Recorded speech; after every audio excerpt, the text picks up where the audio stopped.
This podcast is brought to you by Dr. Kirk Elliott, PhD. In an uncertain economy, if you're looking for wealth management solutions and financial advice, go to kirkelliottphd.com and make an appointment today. Coming up, Debbie and I will discuss how Derek Chauvin got shafted, how the Biden regime continues to elude the posse, the GOP effort to get Jeffrey Epstein's flight logs, how Javier Milei is hitting the ground running in Argentina, and how our meeting with Mayra Flores in the Rio Grande Valley is all about keeping Texas red. I'll also discuss the historical significance of the birth of Jesus. Hey, if you're watching on Rumble or listening on Apple, Google, or Spotify, please subscribe to my channel. This is the Dinesh D'Souza Show.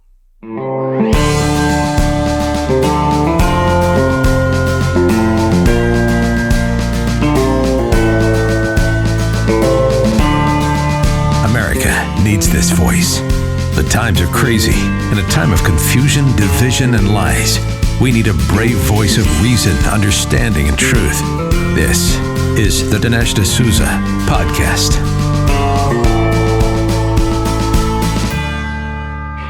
As we go into the Christmas season and approach Christmas itself, I thought I would reflect about the significance of Christmas, the significance of the birth of Jesus in the world, and how that has made all the difference in the world. When we think about Jesus and about the original Christian movement, it is, well, I guess I would call it the original counterculture. We use the word counterculture a lot. We talk about how the left was the counterculture in the 1960s, a culture that arose sort of in resistance to the culture of the 50s. In some ways, conservatives say, well, we're the counterculture today against the regnant or established culture of the left. But globally, the first real counterculture was the rise of Christianity, a rise against the backdrop of the Roman Empire. And in a way that I'm about to tell you, Christianity was a counterculture in that it brought these new values into the world. Values that really didn't exist before. Things that people didn't think were important suddenly became important under Christianity. Well, one of them is the family. It seems odd to say because everybody has families. But in the Roman world, the family was considered something that was kind of necessary. It's there, kind of like you need air to breathe. And of course, you need families to have children. But this was not considered central to the society, not important, and certainly not important to male existence in Roman society. But Christianity, again, starting with the original holy couple, which is Joseph and Jesus, and then, Joseph and Mary and baby Jesus, that's the sort of original holy family.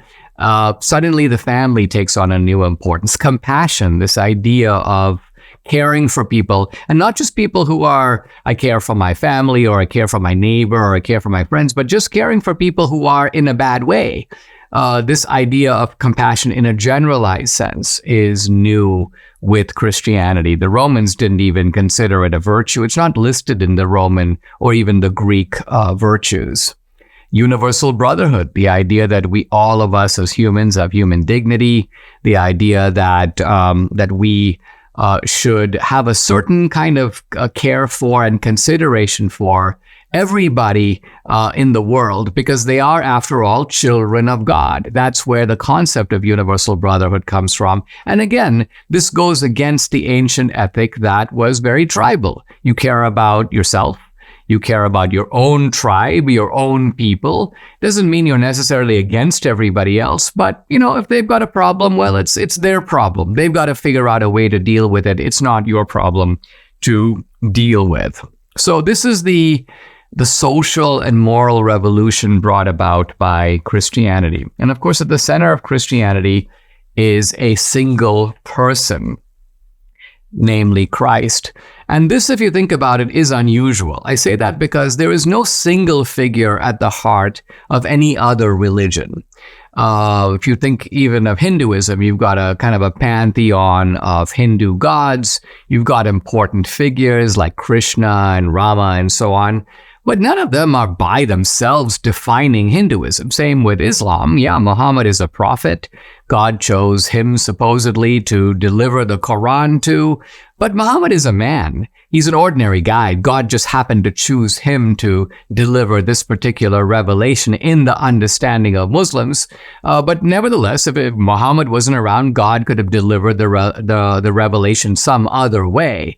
And similarly in Judaism, you have important prophets, you have Abraham, you have Moses, you have others.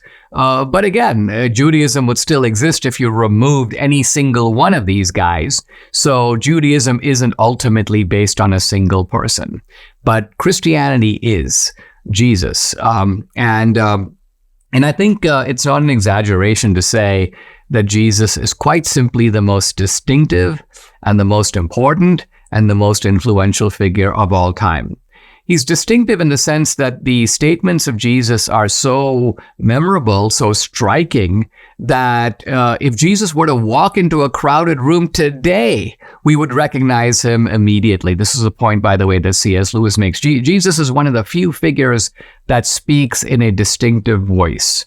The other thing about Jesus that's so interesting is that even though he was such a gentle figure, such a good man, said and did nothing wrong, and I think said or did nothing wrong by common agreement. If you had a group of people and said, can you name one thing that Jesus did that he shouldn't have done, one way in which he harmed somebody else or said something that he shouldn't have said, you'd be hard-pressed to do that. In that sense, the sinlessness of Jesus is confirmed in everything that we know about Jesus, in all the Gospels and all the accounts about him, and yet he's an unbelievably divisive figure. Think about that.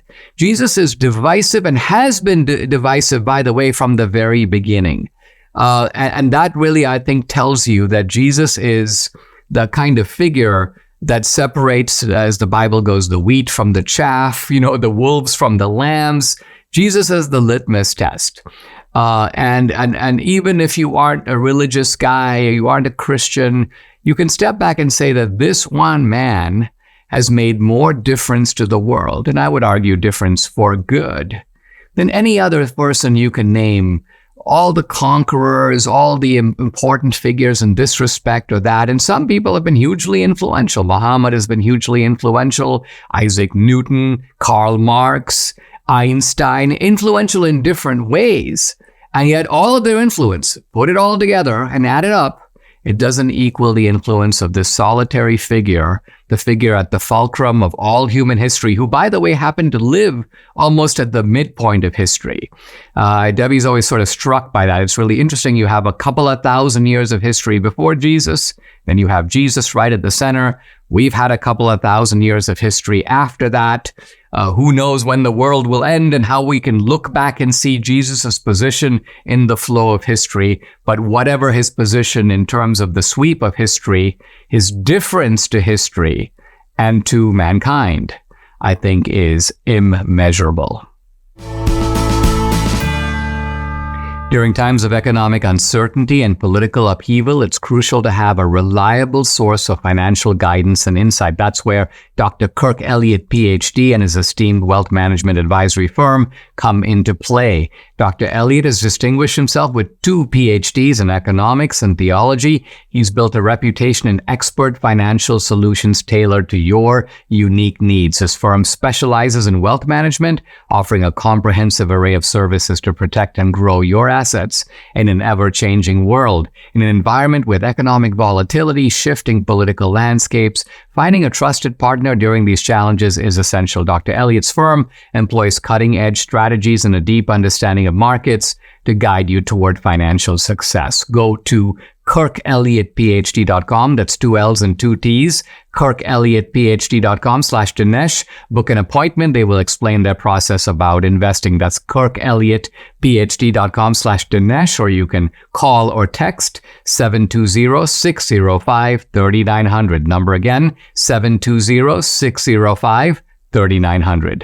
Debbie and I here for our Friday Roundup, and we should point out that, well, as we go into the Christmas season, this is kind of our last Roundup of the year.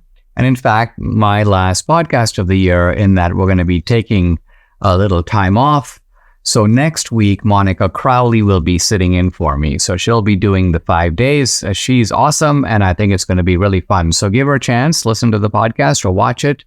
And then in the 4 days after Christmas, because I guess Monday is a holiday, Kyle Seraphin, the FBI whistleblower, who has his own podcast, will be sitting in for me those 4 days. And that will take us through the end of the year, and then I will pick it up the beginning of 2024, a big year coming up.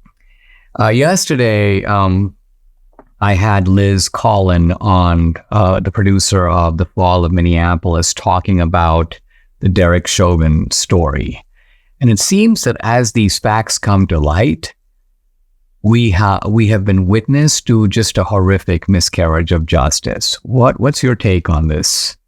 Well, I think it was all orchestrated, to be honest. I think they were just waiting for some police brutality, quote, to take place at that time, right? So that there could be a massive, massive fight between, whites, blacks, whatever. Because as you know, it's really not a problem until they make it a problem. Yes, I'm going to say there are some criminals that do get shafted. We know this, right? Of course. But for the most part, these people are very dangerous individuals who actually would be very happy to kill a cop, or who would be very happy to do a home invasion, right? Or would be very happy to do an armed robbery. And so these people are very dangerous individuals. And it's a good thing that we do have a police force that can stop them, because if we don't, what's the alternative? We have to do it ourselves. I mean, right? For the left, interestingly, they needed a narrative, not just of police brutality, but they needed the racial element. Yeah, they needed all of it. Even if the racial element had to be invented, as long as you have a white cop and you have a black criminal, you've got the tableau, you've got the picture that you can now use to create your public fiction. Right. And that's what they did in this case. That's what they did. And it's very, very sad that they had to actually have a sacrificial lamb, right? To do this, because as Liz Collin pointed out, he's not really a bad guy as a person. He's a very shy person, small individual, not a racist. In fact, he's had partners that were black or Latino or minorities, never had a problem with them. So the fact that not only did they turn this into police brutality, which actually after hearing all the evidence, that really didn't amount to police brutality, because they were following the playbook of the police force, right? Right. I mean, you can argue whether or not they should have those kinds of techniques. I think they're called maximum restraint, MRT, maximum restraint techniques. So, but that's a policy issue. You can change the policy and then maybe they don't do those things. But while they're trained to do them, Chauvin carries that out, that exact maneuver. This was an unruly guy. I mean, you had this sort of canonization of George Floyd, like Saint George Floyd, and there are monuments. Can you believe there are now monuments to this guy? Right. Yes. And people took a knee to George Floyd, Nancy Pelosi and others. And apparently he had a pretty big rap sheet. He was a home invader, right? He was a bad guy. He was a bad guy. In fact, it is known that he had fentanyl in his system. Fentanyl kills people. So did he die because of fentanyl? Did he die because of other drugs in his system? Did he die because he had really, really bad cholesterol levels, like exceeding the norm? Did he die because he had heart disease? We don't really know. And in fact, as Liz pointed out, the FBI kind of intervened. And I think they even decided that they didn't want the autopsy results to come out. So people did not know that he was not a healthy individual, and that other factors could have made him succumb. I mean, it just seems that we talk about in foreign policy an axis of evil, but we are now seeing in the judicial system an axis of evil between the police agencies, corrupt prosecutors, and even corrupt judges. I won't say corrupt juries, because one of the points that Liz made was she goes, listen, there was a lot of stuff that wasn't even shown to the jury. If the jury saw it, they might have been like, whoa. But don't you think that there is an element of intimidation for the jury? I think so. Because I do. I think as a juror, even with the OJ case, right? As a juror, you don't want people to retaliate with what you decided. right? So some jury pools are mixed and the person is white, so that never happens. But if the defendant is black, and the person that, or not the defendant is black, the defendant is white, and the person that is in question, as in died by the hands of that person, is black, you better believe the jury is going to be intimidated into deciding. Even though, I mean, this is what made it so strange. The public narrative was focused on race. And to my knowledge, race wasn't even really introduced, certainly not as a significant factor in the trial, right? Yes, exactly. So the trial itself ends up being about something quite different from the racism that is mobilizing all these public protests and lootings and burnings, all this BLM stuff. And it has the markings of, it's kind of ironic, it has the markings of Karl Marx, the Marxist propaganda, the Marxist way of doing things, divide and conquer, make people hate each other. And then Liz also said, I think she said this off camera, so it wasn't on she goes, hey, you made your film about police state. This is my police state film, which I think had a grain of fruit to it. My name is Mark Lichtenfeld, best-selling author of Get Rich with Dividends and chief income strategist at the Oxford Club, one of the world's largest and most prominent financial firms, where over 250,000 readers receive my insights each week. I believe we're entering the greatest oil bull market since the 1970s. That's why I'm so excited to share this special oil and gas investment with you today. I've discovered an unusual way to potentially bank massive income from the oil and gas surge 100% outside the stock market. Oil and gas royalties are a backdoor way to get paid over and over again, and you can get into a top royalty stream for just $25. This is your chance to get the income you need to truly enjoy life, simply because you made the decision to give the Oxford Income Letter a risk-free try today. But this opportunity won't last forever. To learn more about Mark Lichtenfeld's unusual approach to generating monthly income from the oil markets, please visit oilpayday.com. That's oilpayday.com. Paid for by the Oxford Club. It's very clear that at the center of the corruption scandal involving the Biden family is Joe Biden. Joe Biden bought a vacation home for cash, $3 million, just 5 months after he left the vice presidency. Now, how could he afford to do that? He's on a government salary. Where do you get $3 million in loose cash to buy a house? Well, the answer is he got it through the corrupt network of LLCs. So you see here that Hunter Biden, although he's himself making off like a bandit, not like a bandit, he is a bandit, right? And Joe Biden is the other bandit, and they're all sharing the loot. That is the story that's going on here. And yet there's a little bit of a tap dance. And I say tap dance because, first of all, these charges involving Hunter Biden are only on the issue of, did he pay his taxes? So not did he take bribes, not did he sell influence, but once he got this money, did he properly pay his taxes? And I think you spotted right away, and others have commented on this as well. This is a way of kind of saying, okay, where the DOJ is, treating everyone equally under the law. Look, we're going after Hunter Biden, but what they're really doing is making sure that Joe Biden is kept off the hook. Yeah, they're really doing it to do that, to do exactly that. But as I keep pointing out, the more, so if Hunter Biden gets indicted and prosecuted and found guilty, all of that, before the election, you better believe that Big Daddy is going to exonerate him or pardon him, right? He's going to pardon him. So then it's going to be erased from his record. And as you know, a pardon does do that. And so why not? Why not throw the book at him?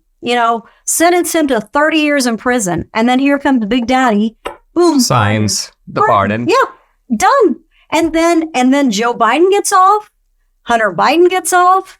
And there they go. And isn't that the story of the Democrats? This is the outcome that, we as Republicans are almost now, I wouldn't say, it's almost resigned to, right? Because generally when I talk to you, I'm like, impeachment is moving forward, or Hunter Biden is being subpoenaed, and you're like, yeah, but what's actually going to happen? Is this guy really going to be impeached? And even if he is impeached, which is a long shot, what will happen in the Senate?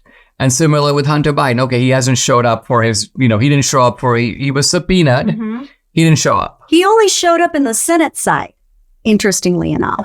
right? He did his little speech on the Senate side because they don't have any jurisdiction over him there because he's not being questioned by the Senate. Right. Right. So he was very clever. I'm in Capitol Hill, just not in the Capitol Hill part of where I'm supposed to be. Right. You know, so he did that. And he was sort of dictating the terms of his own subpoena. He's like, well, listen, I will appear in public testimony. Now, look, it's not that the House doesn't want him to appear in public. They want him to appear in public eventually. But their point is, and this is true in any legal case, anyone who's been through a legal proceeding, deposition first, trial after. And that's partly so that the lawyers have an idea of what to question you about. Yeah. So he's trying to dodge that, circumvent the deposition, move straight to the trial, because then they don't know what he's going to say. Whereas in a deposition, you've already given a record. So that now if you lie. Yeah, I guess, but also you have to remember that Republicans like to do everything by the book, whereas Democrats throw the book out unless the book. Oh, they throw the book at you. They throw the book at you. They,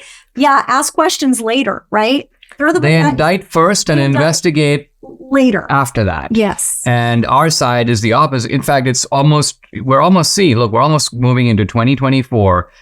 And even if we get around to this, so like for example, the House voted on an impeachment inquiry, but even an impeachment inquiry is not an impeachment. Right. So we get to the impeachment inquiry. It's taken this long. Right. Then you say, okay, let's go ahead with that. And then let's just say some months later, okay, we've decided we're going to impeach the guy. Well, now you need to set a schedule. Yeah. You need to have the impeachment process. And then wouldn't it be clever and kind of funny if the Republicans were like, you know what? Let's just drag this out until after the election. And then let's just say Joe Biden doesn't win the election. Joe Biden can't pardon him. Oh, that's interesting. You're saying this may be the one way to hold these guys accountable. Yeah. Here's AOC, by the way. She goes, Republicans do not have a single witness to any of their alleged allegations. I mean, think about it. A single witness. We don't have a single witness except Devin Archer, Tony Bobulinski. Bank records, highly credible IRS whistleblowers who have come forward. So there's actually a procession of witnesses. And compare this, for example, the Trump case. Oh, where are the witnesses that Trump altered business records? Well, only one. Well, Michael Cohen. And even he doesn't claim to be present. He simply claims to have been in the team when that happened. So here you have... And I've seen similar things from Representative Goldman, not surprisingly from Nadler. So these guys, it doesn't really matter what the facts are. They're just going to... They're just going to robotically repeat a certain line and hope that they can sort of stall this or get away with it. They're kind of hoping the Republicans are weak, and they're not entirely wrong in that. They always count on Republican weakness and Republican ineptitude. Here's a smart idea to consider. Diversify your savings with physical precious metals while stockpiling silver in your home safe. It's Birch Gold Group's most popular special of the year. Now through December 22nd, for every $5,000 you spend with Birch Gold, they'll send you a 1-ounce silver eagle coin for free. Text Dinesh to 989898 to claim your eligibility now. You can purchase gold and silver and have it shipped directly to your home, or have Birch Gold's precious metal specialists help you convert an existing IRA or 401k into a tax-sheltered IRA in gold for no money out of pocket. And they'll send you free silver for every $5,000 you purchase. Keep it for yourself or give something with real value as a stocking stuffer this year. Just text the keyword Dinesh to 989898 to claim your eligibility. With an A+ rating with the Better Business Bureau, thousands of happy customers, including me, now's the best time to buy gold from Birch Gold. Text Dinesh to 989898. Claim your eligibility for free silver on qualifying purchases before December 22nd. There is finally, belatedly, an effort to try to get a list of Jeffrey Epstein's customers. In other words, all the guys who flew on his plane, went to his private island, were part of his sex trafficking operation. Not the girls, some of whom have come forward and filed suit and so on, but we're talking about the people, the kind of dirty old men, if you will, who are part of the scheme. Notice that not a single one of them has been held to account. A few names have surfaced, I guess Prince Andrew and a few others, but no one has been prosecuted. And in fact, by and large, the list, which probably is a pretty long list, has never been publicly disclosed. So now we have some people. I see that Marsha Blackburn in the Senate, but also Tim Burchett in the House, Republican from Tennessee, are pushing for the release of Epstein's flight logs, right? Now, to me, on the one hand, first of all, if you just get a flight log, it doesn't by itself prove anything because it's a whole, okay, yeah, so I traveled on the plane, but that doesn't mean I didn't necessarily did something. It's a little incriminating because you were on that plane, presumably going to that island. But what I find really weird is the police agencies of government already know this. They have the list. So they're talking about releasing a list and the Republicans are like, let's see the flight logs. Whereas they should go, we need to force the DOJ and the judicial apparatus to open up those names and start prosecuting those people. So they're not really going, I think, to the heart of the matter. But why is it a partisan issue? Why is it that the Republicans want the flight and the Democrats don't want it to be released? Why is it partisan? Why do you think it's partisan? I mean, this is interesting. So let's look at this. So Marsha Blackburn says, I was trying to get these flight logs to be made public. Mm-hmm. But she says that Dick Durbin, who is the committee chair of that particular committee, didn't allow it to happen. Now, when Dick Durbin was asked about it, very interestingly, he pretended like he didn't know what this was really all about. He acted like, well, they were trying to get something, and I really don't know what the significance of it is. I mean, this is a highly publicized case. So I think that this kind of, I'm not sure what's going on, is... He's playing dumb? He's playing dumb. He's also playing bureaucratic because one of his staffers, at least in this article, this is an article on Fox News, says that he claimed that there were several other votes that needed to occur first before you could vote on this one. See, I think what he was doing is trying to blackmail the Republicans and basically say, I've got 7 things I want to get passed first. And the Republicans were too smart for that. They were like, no, we're not gonna grant you a vote and pass your unrelated garbage so that we can get to we can get to our one issue. But so interestingly, this is being stalled in the Congress. So it's been stalled by the FBI. It's been stalled by, remember, even Epstein himself got a sweetheart deal. Yeah. So for years, he had almost a trivial conviction. Yeah. And so it's very interesting how someone like that creates, I mean, this is not just a case where the guy's running a burglary operation or even this is a very serious. It's an elaborate self-trafficking. And that's, I think it's even a blackmail scheme. Mm-hmm. It could be that he had powerful people who were. I have a feeling that it's probably the Clintons, probably even some people in the DOJ. Maybe some politicians, some Democrat politicians. You mean these are the people because let me tell you, if there were any Republicans on this list, MAGA people, Republicans, conservatives, this list would have been let out a long time ago. And the media would be screaming for it. Exactly. It would have been made public immediately. But because that's probably not the case, they're hiding it. You can be absolutely sure Trump is not on this list, is what you're saying. If Trump alone were on this list, the Democrats would give up 6 Democrats to get Trump, as well. Release it. Immediately. And New York Times, they'd be filing motions, there'd be freedom of information requests. How do we know Epstein was a Democrat? We know that. Right? And he mostly hung around with Democrats. We know that as well. Right. So I do think that there's some very powerful people on this list that are either making threats, and we don't know what kind of threats. I mean, he ended up suiciding himself, right? So in very suspicious circumstances. So we don't know. We don't know what the threats are. We don't know if these people are so high up that they actually do control the media. They do control the Democrats. We don't know, but something fishy is going on. I mean, the cover up is not just at the level of Dick Durbin. it's also a cover-up at the level of the media, because this is a case where the silence of the media, they're very happy to move along from the Epstein case. Okay, Epstein is dead, and the woman, what's her name? The enabler, the woman who worked with him, Ghislaine Maxwell. Yeah, she's in prison, so justice has been served. We don't have to look any further, guys. This, I think, is the continuing abrogation of responsibility of the media. I want to talk to you about MyPillow. Debbie and I just ordered a bunch of MyPillow towels. Don't spread the word in the D'Souza family, but everybody's getting towels this year, among a few other things. Anyway, MyPillow is excited to bring you their biggest bedding sale ever, and just in time for Christmas. For a limited time, get the Giza Dream bed sheets for as low as $29.98. A set of pillowcases for only $9.98. Or you can rejuvenate your bed with a MyPillow mattress topper for as low as $99.99. They also have blankets in a variety of sizes, colors, and styles. They even have blankets for your pets.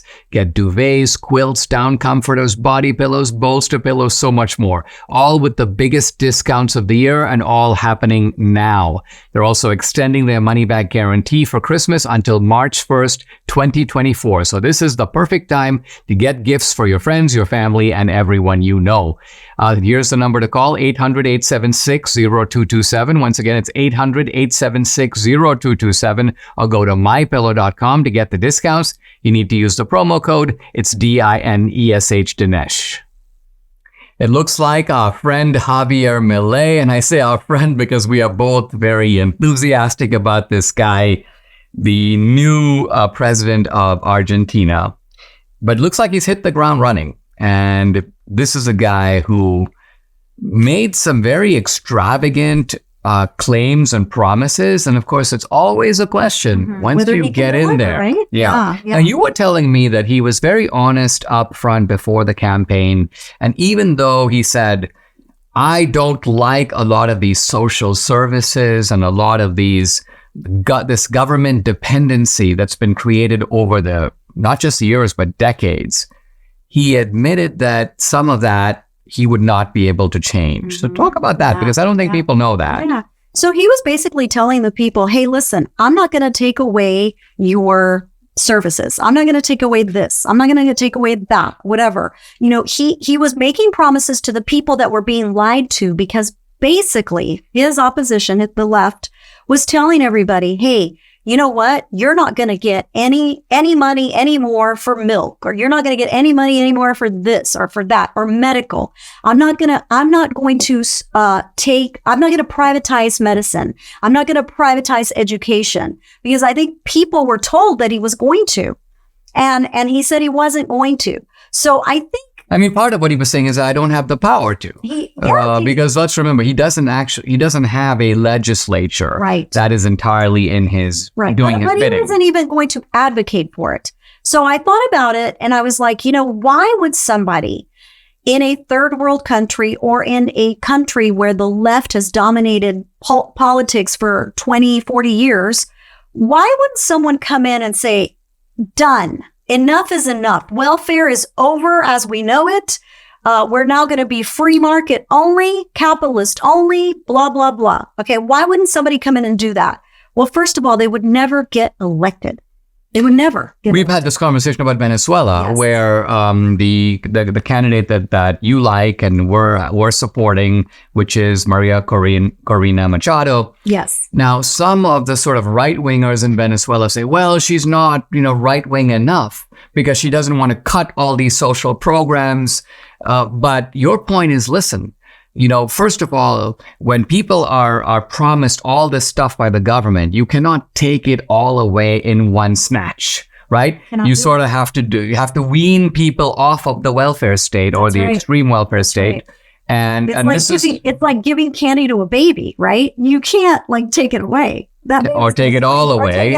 You've got to do it perhaps a little. Right? Yeah. But now look, here's Milei. He comes in. Apparently, out of the 21 cabinet positions, he's eliminated 12. So they're down to 9 cabinet positions. And you remember that video where he was looking at taking out all the organizations. Yeah, this organization of this scrap or this scrap. So I think he's doing that in a way because some of those were just agencies. Right. But he appears to be wiping out some whole departments. The Agency of Gender Studies. Boom. That's right. So. It says he's targeting a balanced budget by 2024. He has embraced the dollar over the peso. This is a way of stabilizing the currency. He's vowed to make Argentina great again, which means he's not hesitate he doesn't hesitate to identify with Trump. Now, he's apparently not, quote, taking on China, in part because Argentina sells a lot of goods to China. China's a huge buyer of Argentine soybeans and corn and beef. China's also building some infrastructure projects. Look, I mean, part of him protecting his country's self-interest is recognizing that he is doing business and there's no reason for Argentina not to do that. I don't actually oppose any of this, but the good news is the Argentine stock market. Surge. Big surge. Almost a 30. It looks to me like it's almost a 30% surge in the stock market in Buenos Aires. So what it shows you is that these are free market policies that are likely to work. At least the market is giving them. And it shows that he's a really smart guy and he knows how to do it and do it effectively, right? If you watch this guy's videos, he is. And even though he's speaking Spanish with subtitles, he is a very good explainer of the basic purposes of government. And in fact, one of the best. One of the best I've seen. In some ways, rhetorically, and in different ways. I mean, Giorgia Meloni has her own style in Italy. She's very good on certain types of issues. Oh, no, his style is... His style is very unique, I have to say. He actually likes to put in a little bad word here and a little bad word there, I mean, for example, the Viva la Libertad, carajo. I mean, that's kind of, kind of vulgar expression. Vulgar, but it's like he's mad, He's like, Viva. It's kind of the equivalent of like liberty and freedom, damn it, right? Isn't that what he's getting at? Like well, the emphasis. Some people say that it's not actually damn it, that it's something else, but I always thought it to be that. So regardless, he's funny. Well, it's really important that he do well and that the guy in Bukele in El Salvador do well, Meloni do well. Well, we know people love him because he won by the largest margin in Argentina history as far as winning a presidency. Which you were a little doubtful that he would pull off, not only pull off a victory at all. And because the right-wingers tend to self-destruct, that's been kind of a play for all of Latin America, really. The right-wing side of the government, they're too like principled on this, or they can't agree on that, or whatever. And they self-destruct, and that gives the left that arena to come in and take it over, right? So happily that did not happen here. Glad. Woof. Christmas is coming up, and if you're suffering from aches and pains, I cannot think of a gift that's better than feeling good again. It's perhaps better for you than even getting a new car. So here's an idea. Relief Factor. It's the gift that helps people relieve pain and feel good once again. Relief Factor is a daily supplement. It helps your body fight back against pain. It's 100% drug-free. Relief Factor was developed by doctors searching for a better alternative for pain. Relief Factor uses a unique formula of natural ingredients like turmeric and omega-3s to help reduce or eliminate the everyday aches and pains you're experiencing, whether it's neck, back, joint, or muscle pain. Relief Factor can help you feel better. Unlike pills that simply mask your pain for a short time, Relief Factor helps support your body's natural response to inflammation so you feel better all day, every day. See how Relief Factor can help you with their 3-week quick start kit. It's only $19.95, and it comes with Relief Factor's Feel Better or Your Money Back guarantee, so why not give it a try? Visit ReliefFactor.com or call 800-4-RELIEF. The number again, 800-4-RELIEF. Or go to ReliefFactor.com. When you feel the difference, you know it works.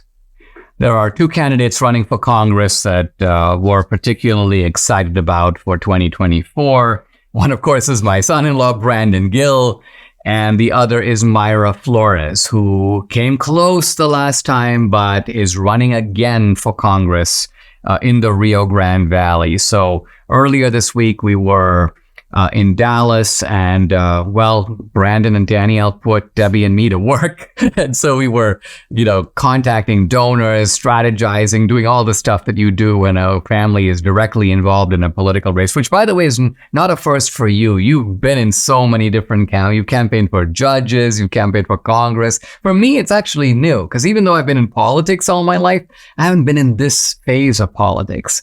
And I have to say, it is a grind, right? And I know I see even with Brandon, this guy's on the phone 8 hours a day. Well, it's a grind, especially because there's so many different components. There's the fundraising component.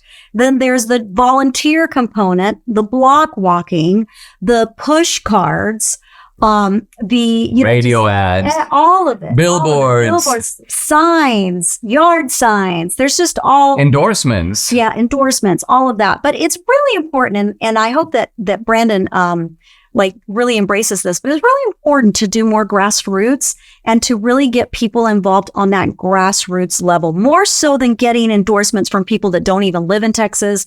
More important than getting big fundraiser events. It's really important for the mom and pop and the neighbor next door, somebody that can give, the small amount. Because if you get a lot of people to give $20, $30, $50, it means a lot more, because these are the very people that are going to go to the polls and vote. Well, and these are people giving out of their paycheck. Yes. You know what I mean? It means something to them. This is something that they could use for something else, but they're choosing to give it to you. Right. I also think we were talking about the block walking, and you were telling me all about how you do it. You have a sign, you keep your signs in the car, you go with literature. Yes. And I was thinking that, look, if there are two candidates who come, want your vote, and one of them came to your door and chatted with you, even for a few minutes, you're more likely to vote for that guy. Yes. And it's obviously easier in a county that has a few people, right? Or a few neighborhoods. But Brandon's district is very, very wide, and there's a lot of rural land and all of that. So it's going to be a little more complicated, but it can still be done. And Mayra actually is very good at this. In fact, Mayra, before she even met my mom, she block walked on my mom's very street. Oh. And she went to my mom's house before she even met my mom and gave literature. So Mayra definitely goes in there, and she meets people. She meets people at the grocery store. That when we went to the restaurant that we all ate at, people came up to her and said, "Mayra, we really support you. We like what you're doing. Keep it up." All those things. It's very important for a candidate to do that, to make himself available to people. Because that's ultimately why they vote for you. And it was really touching. It's kind of interesting. We have it somewhat similar when we're down in the Rio Grande Valley, and, some guy comes up to me at the airport or and you're like, wow, look at that guy. That's not the kind of guy you would think would be a fan of your work, but he is. Yeah. And the same with Mayra, because Mayra is pro-Trump. She's running on a conservative platform for the Valley. Yeah. So it's really cool to see Hispanics. Yes. And this is the thing. The Valley is winnable, but we just have to make people aware of the platform and of why voting for a Democrat is different than voting for a Republican. I have family that's Democrat, very dug in Democrat, right? My mom's next door neighbor is a Democrat. My mom has help your brother. That's my brother's a Democrat. Really hard to get people to understand why they vote the way they vote. And it's really difficult to change their hearts and their minds. Yeah, it's a bit of a paradox. You could see Mayra is wrestling with it. On the one hand, she was born in Mexico. She's got the sort of perfect resume. And so she could campaign by saying, vote for me, Mayra, and not necessarily for me as a Republican. But I think what you're saying is that in the end, we want to convince people that it is about the platform, that the two parties differ dramatically. Right. Which is why Mayra is running in the Republican Party and not in the Democrat Party, because that party does not serve her values, does not speak for her values, whereas the Republican Party does. So that is what I want to make people understand. Okay, you don't like the trans agenda. Okay, then why are you voting for it? You don't like abortion. Then why are you voting for it? So issues, right? Yeah, one of the things our side needs to learn is to try to use all your influence. And I think it's fair to say that you and I, in every way, want to go all out to make sure that come November of 2024, we're looking at Congresswoman Mayra Flores, Congressman Brandon Gill, and President Donald Trump.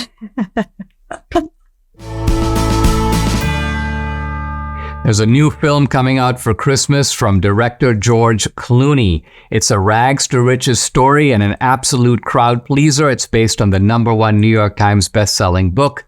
It's an inspirational true story about one of the most difficult sports in the world, rowing, and the 1936 University of Washington college rowing team that competed for gold at the Summer Games in Berlin. It's an inspirational film. This team rowed out of need to eat, need to sleep, and it gave them an edge that captures the power of working together to overcome all odds while rowing for America. They just don't make movies like this anymore. This is a movie filled with wholesome content that makes it the ideal multi-generational movie for the holidays. Joel Edgerton and Callum Turner star in this exciting and incredible story of courage, hard work, and determination, showcasing America at its best. Believe in each other. Believe in the impossible. The movie is called The Boys in the Boat. It opens Christmas Day in theaters only. Get tickets now.